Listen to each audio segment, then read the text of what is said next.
experiencing doubts, coming to a crisis of faith.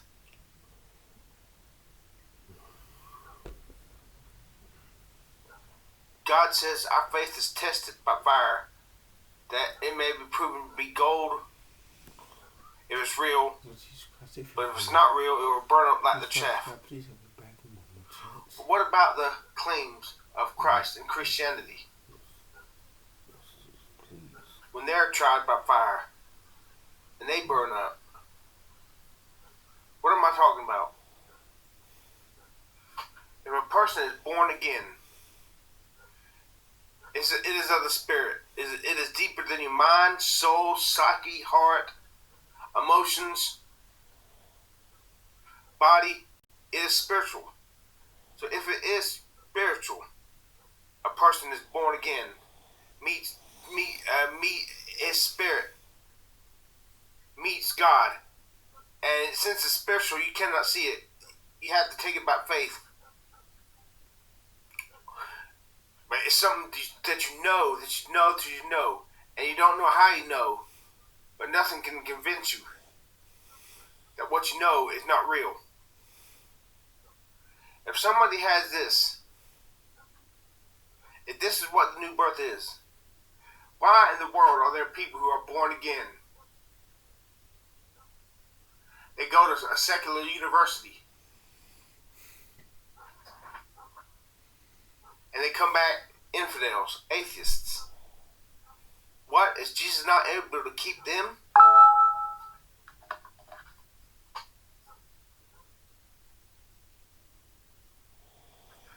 I mean, to be sure, everyone who goes to a secular university and loses his faith, you cannot say every one of them were not born again. Maybe most of them, but you cannot say.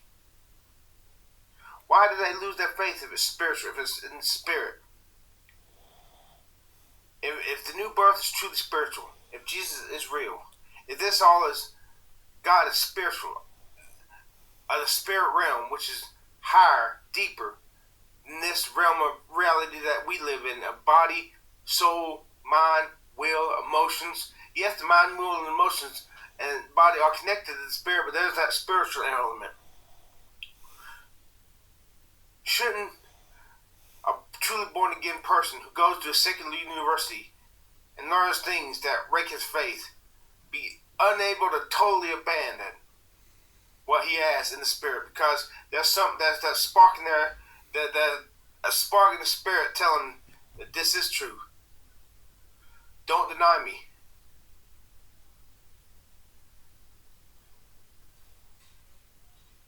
Keeping him, pressing him, urging him to never give up his faith, even though on the surface, all the things he's seen show him that his faith is nonsense, according to the world and science and the universities and the professors.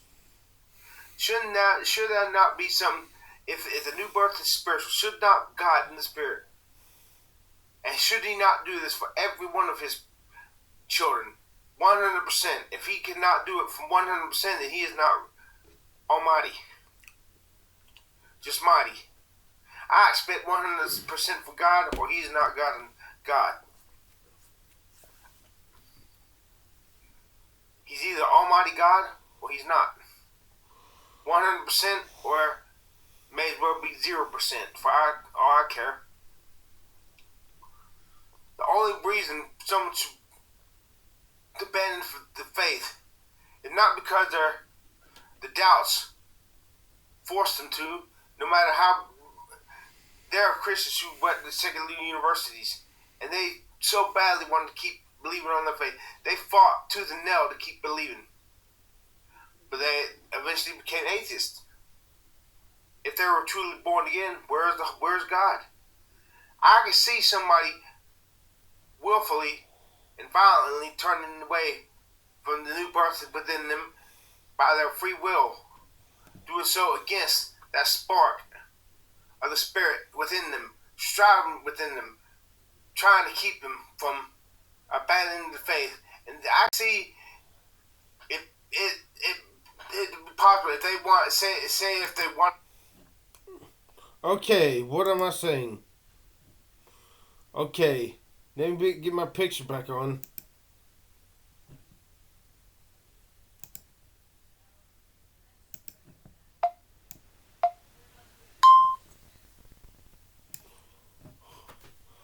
Okay, I can see somebody abandoning the faith, but to do so, he would have to go against something, and he would have to fight against his own intuition,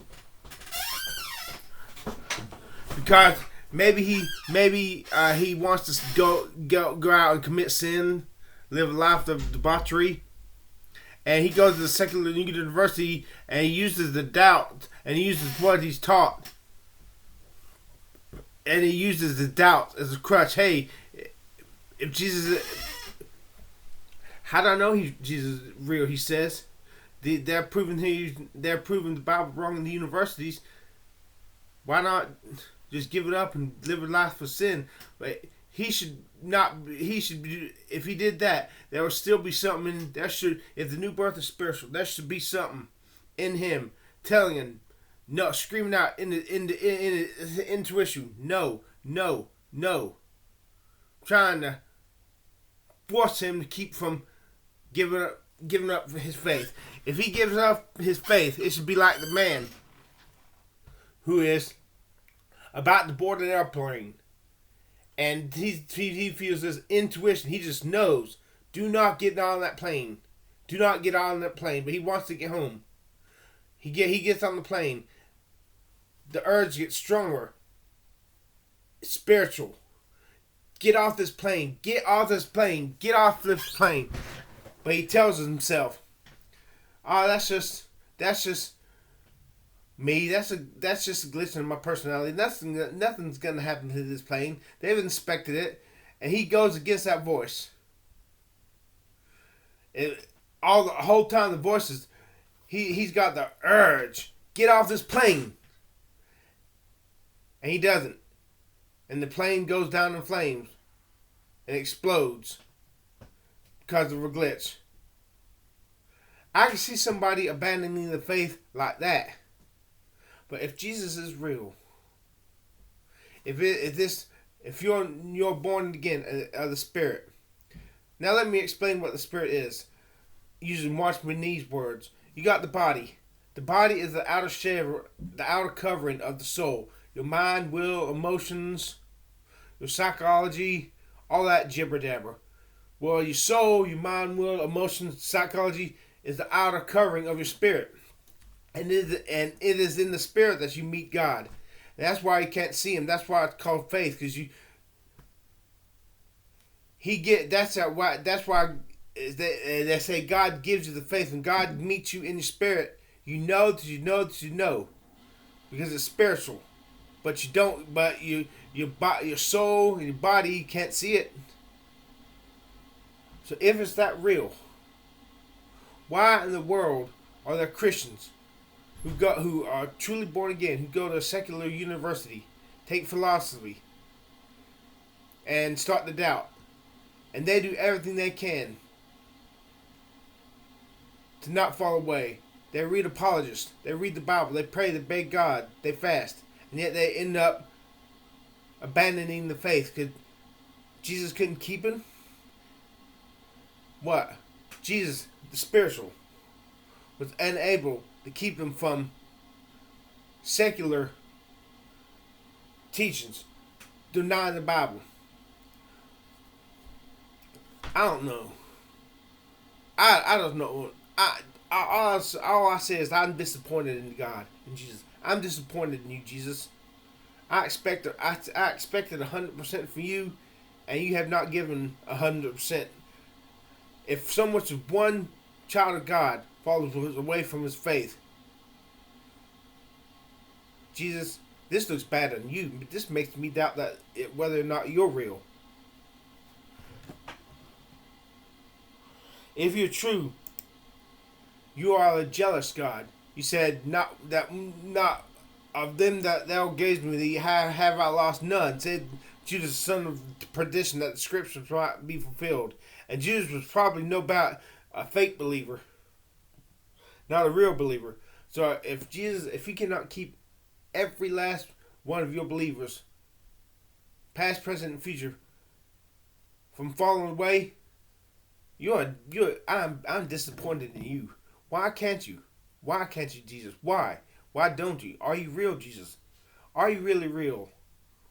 Or is Christianity just by sheer luck got the answers to all the questions, to the deepest needs of mankind's hearts? But that all it is? A luck shoot. A luck shoot. Or are you really real, Jesus? Are you really real? They want to live a life of sin and use what the universities are teaching them as an excuse to turn away, but they turn away. Say if they want to live a life of sin. Let me go back out. And use what the trying to keep them from abandoning the faith. And I can see it be possible if they want say if they want to live a life of sin and use what the universities are teaching them as an excuse to turn away, but they turn away in the face of that light in the spirit, telling them, no, Jesus is true, and they turn away from that. That would be blasphemy of the Holy Spirit. I can see that. I can see deconversions from that happening. But deconversions from people who loved the Lord, who wanted to serve the Lord.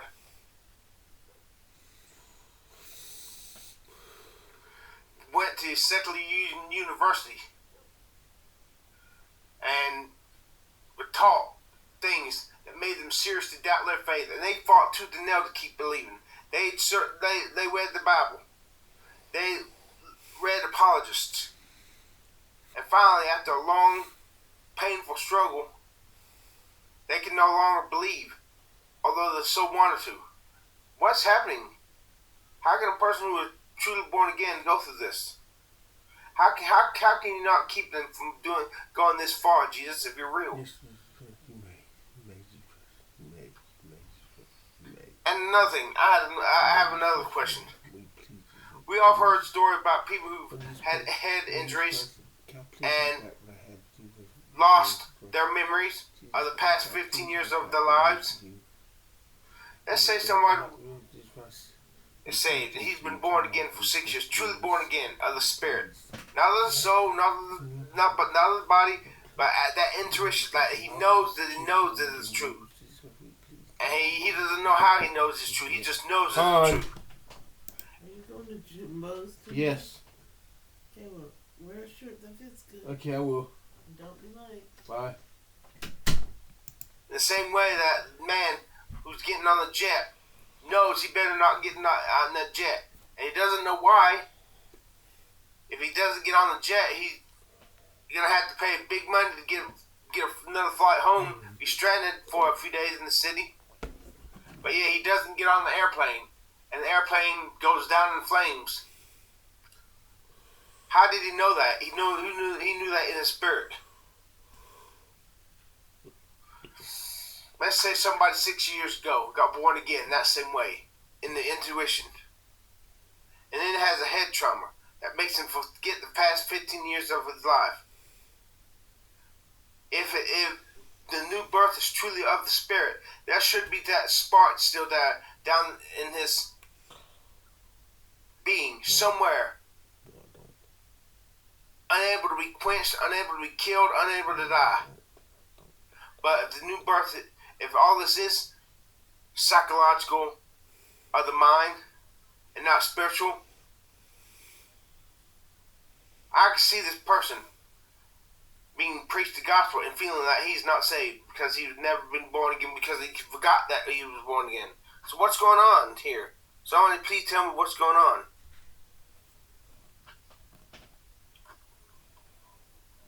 Damn, I look ugly.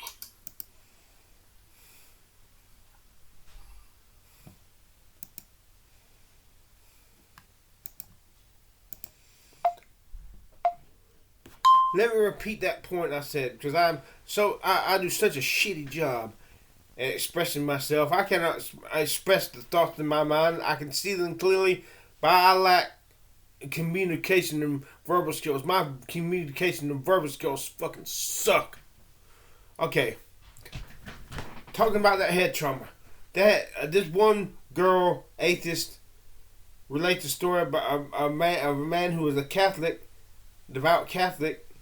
Now I wonder if this man was truly born again or not, or just devoutly religious. He was a Catholic, so I wouldn't expect him to be born again. Maybe he was, I don't know. But he was a pillar of his church. But he worked at the railroad, and he had a metal rod shoved through his brain in the accident, and he became a drunkard and a womanizer. What if someone who's a truly born again Christian, in his spirit, he knows that he knows that he knows, not just religious, but born again, in his spirit, not just his soul, not just his body, but in his spirit. Do you hear me? The body is the outer covering of the soul, which is the mind, will, the emotions, the psychology, all that, the yin and yang, that the yin, egos, whatever, what the hell. But all that is the outer covering of the spirit.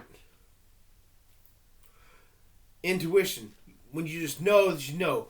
When you hear the gospel, if you've not been born again, something, it's universal. It bothers you. It agitates you. It's not trying to force you to go up and flee to Jesus for forgiveness of sins. It's like danger, danger, danger, until the only thing that can silence that warning voice in your spirit, in your intuition, is going to Jesus. Okay, let's say this man is living life. Okay, let's say a person like that got saved, fled to Jesus after hearing that danger, danger, and he was living at peace with God. He knew he was born again. He knew that he met God. What if he has a head trauma accident like that? What if he becomes a womanizer and a drunkard? Does he go to hell? No. If Jesus is real, if it's really spiritual, there should be that spark still down there in the spirit, unable to be destroyed, even by the brain being lacerated and destroyed. Sure, he might not be able to find it, but it should be down there somewhere, and it should be enough to get him up to heaven. He couldn't help but that he had a brain accident that caused him to become a womanizer. That's not his fault. Okay, here's another question. Somebody gets truly born again of the Spirit. He feels that here's the gospel. He knows that he knows. Doesn't know how he knows. Nothing he no amount of rationale reasoning or trying to read books disproving Christianity can silence that voice of warning, warning, danger, danger, danger, until he flees to Jesus one night and says, Jesus, please forgive me my sins. Please, I give you my life. And after that, Jesus comes in. Wow. He sees tremendous light. Wow. His life becomes full of light. He loves the Lord. And lives like that for 6 years. Then gets in an accident. Has a metal rod shoved through his brain. And forgets the past 15 years of his life. Does he forget that he was born again? Because if that new birth is not still there, even though it happened 6 years ago, and even though his brain was damaged to forget the past 15 years of his life, if that new birth is not still in there somewhere, then Jesus is not real. Then Jesus is a farce. Then Jesus is a lie. What would happen to this man if he forgot the past 15 in reality? What would happen to this man? Would he hear the gospel And because he totally forgot he was born again, because remember the past 15 years of his life had been forgotten, and he was born again 6 years ago. What would happen if he heard the gospel? Would he again feel that sense of danger, danger, danger? You better flee to Jesus for forgiveness of sins. Danger, danger, danger, or you're gonna go to hell. Would he feel that once again, or would that new birth be there to offset that feeling of danger, danger, danger? What would happen? Jesus, if you're real, I expect 100% for you. And if you cannot deliver, you're a hypocrite. You have been weighed in the balances and found wanting. Our faith can be tried by fire. Why can't you be tried by fire, Lord? What are you afraid of? I'm angry. Jesus Christ, are you really real? Are you really, really, really, really real? Or have we been sold a bill of goods?